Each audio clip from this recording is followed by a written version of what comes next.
હું મારી જાતને અહોભાગ્ય માનું છું કે હું છેલ્લા 45 વર્ષથી આ રંગોળી કરું છું, બરોબર.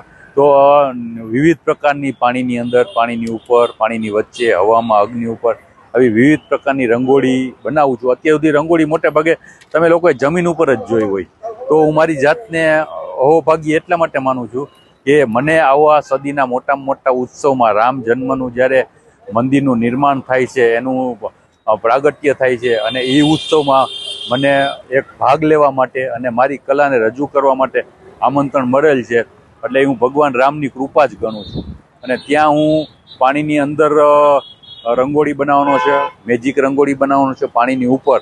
અને જો મને ત્યાં રંગોળીને અનુરૂપ સુવિધાઓ મળશે તો હું બીજી મારી રંગોળી છે હવામાન, એનું હોતે રંગોળી બનાવવાનો છું.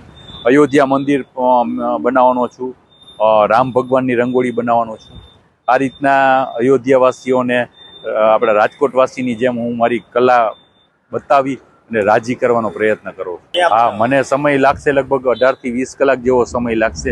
અને થીમ છે અયોધ્યા મંદિરની થીમ અને રામ ભગવાનની થીમ, એના ઉપર રંગોળી બનાવવાનો છે. મારી ગણતરી એવી છે કે જો મને યોગ્ય રંગોળીને અનુરૂપ એટમોસ્ફિયર મળશે તો હું મારી જે સ્પેશિયલ વસ્તુ છે, હવામાં રંગોળી છે, અગ્નિ ઉપર રંગોળી છે, એ પણ બનાવવાની ગણતરી છે. અત્યારે તો એ લોકોને આ પાણી ઉપર રંગોળી જોયેલ નથી કોઈએ, તો એનું વધારેમાં વધારે આકર્ષણ છે. પાણીની અંદર મેજિક રંગોળી છે, પાણીની ઉપર રંગોળી છે, આનું હું સર્જન કરવાનો છું ત્યાં.